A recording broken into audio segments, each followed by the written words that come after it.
trucks. They're a lot of fun. They got a ton of room. And one of my favorite parts about them is working on them. They bring their own storage. The problem is if you have several things going at once, they wind up being storage for other things too. I'll have to get to that and get this thing cleaned out. I've got some time.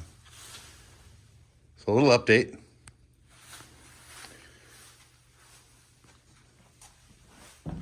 We are currently here. So the 64 project has been toddling along. I've had other things going on and now we're here.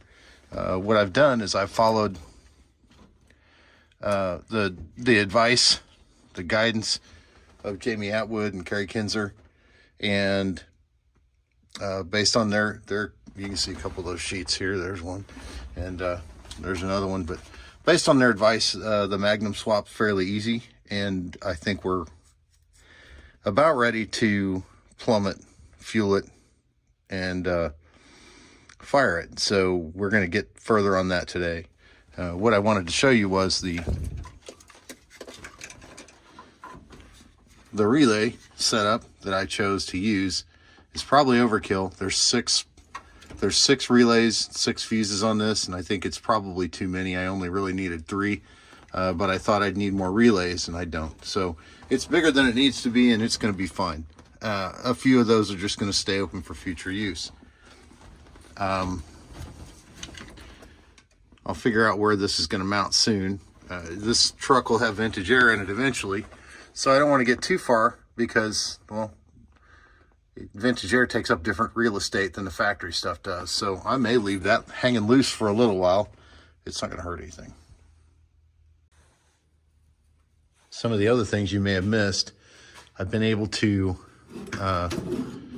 we're getting close on things kind of where they're going to be. I don't love this for where this should live, but it would do nicely right there and stay kind of out of the way. The wiring can be moved, so I'm not too worried about it.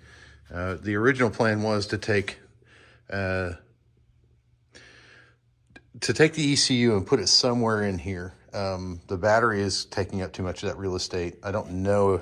I'll have to put the rest of the truck together to see if I can get it into this space here. It doesn't matter. It'll be fine where it's at. And they're never really done anyway. So the beauty of it is that I got plenty of wire to move it if I have to.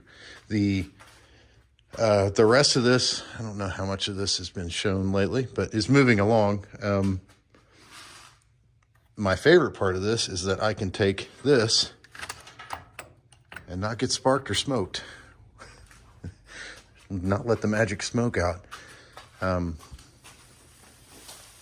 You can feel these relays, and I've tested them, that when you turn the key on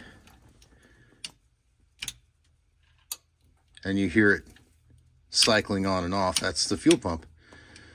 And that's supposed to do some other things too, but that's a really good sign. I'm very encouraged by that, and we're going to keep rolling. The rest of this, you may have noticed the other carnage in here.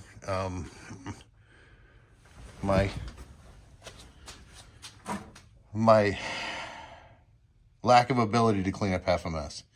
There's a lot of rewiring needed, and I'm not throwing shade at any of the previous owners of the truck. I kind of have my way of doing things, and after you start learning things and digging into them, you start noting, you find stuff. This truck was, I had no, let me see if I can zoom in on that. No, never mind. I had 0 problems with this truck.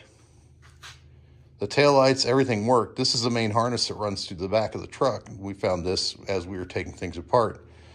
It just emphasizes how you really have to look things over very, very closely when you get them, and things go wrong. So I think this is a routing issue. I think it was a little too close to exhaust. And there are no fuses popped, so I clipped that out. That'll go to the boneyard. Some of the other things I love these old trucks. They're simple. This one still had the mechanical voltage regulator in it, and as annoying as that can be, this new one will be controlled by the ECU.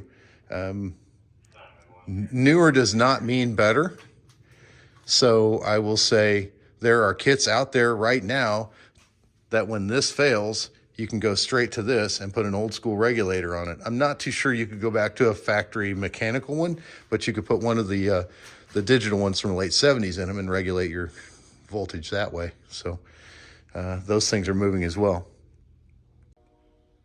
So some progress on cleaning the wire up. Doesn't that look better? That looks so much better. Oh, wait. Oh, yeah. Well, maybe we should come over here. There we go. This is a wiring harness out of the truck, and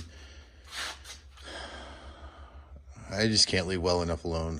I'm an idiot. I don't know what to do with my hands sometimes. But there's just a lot in here that I didn't like the way it was wired or ran.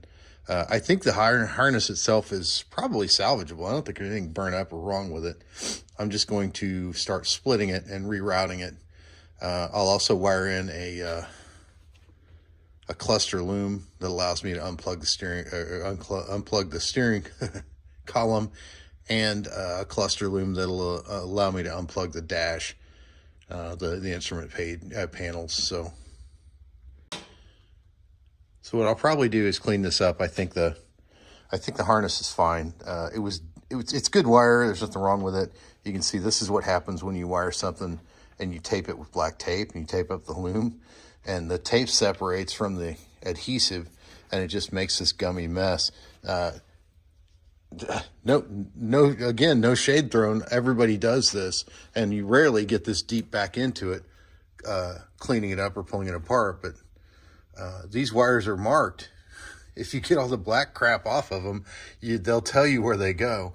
So I really want to start cleaning these things up and taking the rest of the tape off of it and just cleaning up the loom and getting it separated to the right way, because we've got some more stuff to add to it down the road, and I need this to be ready. So cleaning all this garbage off the wires, and I've just taken some orange, I don't know, I don't think it's fast orange, but it's one of those orange impregnated towelettes, and just scrub this stuff off, and it's coming off pretty good. It takes a minute. I think there's probably a better way, but I want to be real careful because the wire's marked. And as I go through this and I'm doing this, you can see that's coming off. The thing you're going to look at here, this is one of the big hot wires for this. I don't know if you can see it, but right there, if I twist this the right way, you're going to see copper. Well, that's no bueno in this kind of wire. This is one of the heavy ones that runs from the alternator, and I found a couple other spots where the wire is boogered up. You can see another one right there. It happens. It's really difficult to pull wire that's unsheathed and not make these. I'm going to keep looking for them, and I haven't seen anything to total the harness out yet, but it's still one of the reasons why you kind of pay attention to little details, because this is the kind of stuff that burns a car down. In the wrong spot, it arcs out, or this is fused, I think, but if that were on the wrong side of the alternator and I didn't have a fusible link in it, it would have burnt some stuff up. So that's why I'm taking the time to clean it up and check it out, but we'll keep going. Today we're going to see if we can make some noise. Everything's in. The transmission cross member is not done, but we'll get there. I want to make sure this thing starts before I spend any more time and effort on it. The tank I'm using, I've already detailed a little bit. There's the upside down Dorman number for you, and this setup comes with it if you missed that part. The tubing I'm using is going to be nylon, kind of like factory stuff. The cool part of this tank, I thought, let me see if I can get the light to work in there. There, crap. There. All right, see that? That's a very nice little tank in there that keeps it from running dry. I've done something similar to this with a factory tank, and this is what you're missing, and this is why you need something like the Holley Dynamat to keep it from running, your pump from running dry. This one's made for it. So, and this, you see this little sock and foot sit right down in there, and everything's good. So we're gonna put that guy in, and we're gonna plumb it up with some hose, which is EFI hose. I don't want to hear it. You need DFI hose. I got it. So, and you can't see it, but right down there at the, well, yeah, you can kind of see it poking out. There's a little bitty, it's a factory plug from the fuel setup that's on the motor already that I can just use a quick plug and get into. So we're almost there. We might actually hear this thing run today. Okay, I think we're ready. This is no coincidence I start here because, well, you know, safety third, but it might help. If you have a shop and don't have a fire extinguisher, put one in. They aren't cheap, but they're worth it. And put it right here or on the other side, so that as you're running away from your catastrophe, you get a second to grab an extinguisher, turn around and say, oh, hell no, and run the rest of the way out the door. But that's where it should be so you don't cross it, or so that you cross it on the way out. So we have pressure tested, bled, cycled several times, pumps running, it's cycling fuel. You can see these fittings isn't exactly what they're meant to do, but this is a test rig, so I'm not gonna get too hung up about it. That's that area I told you about where there's a factory harness on. You can kind of see a little bit of that if it'll focus. Anyway, I'm gonna set this up so it will record my demise, at least if something goes wrong, and you'll see me cycling and hopefully starting. It's 9 a.m., which I think these neighbors get a benefit. My old neighbors, we really didn't get much, they didn't get much consideration for time, but we're gonna do it. Yeah, it looks all right. Forgive the messy shop, but you know, poverty sucks. Laugh out loud. Poverty. Okay.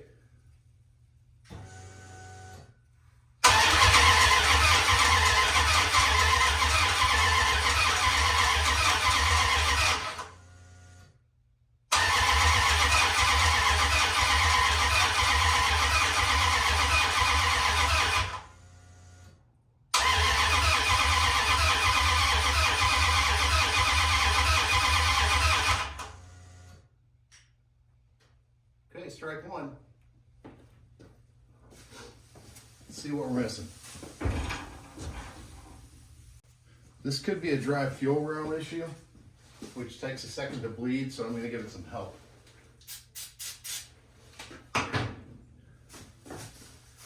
Game on.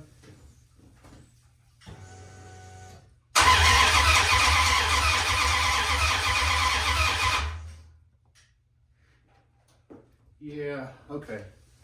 Time to do some troubleshooting.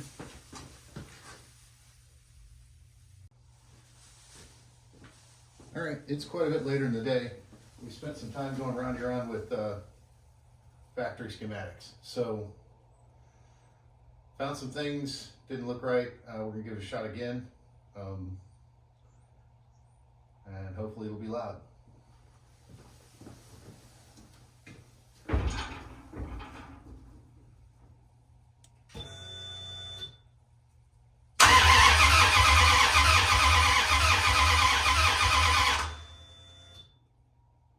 Or not.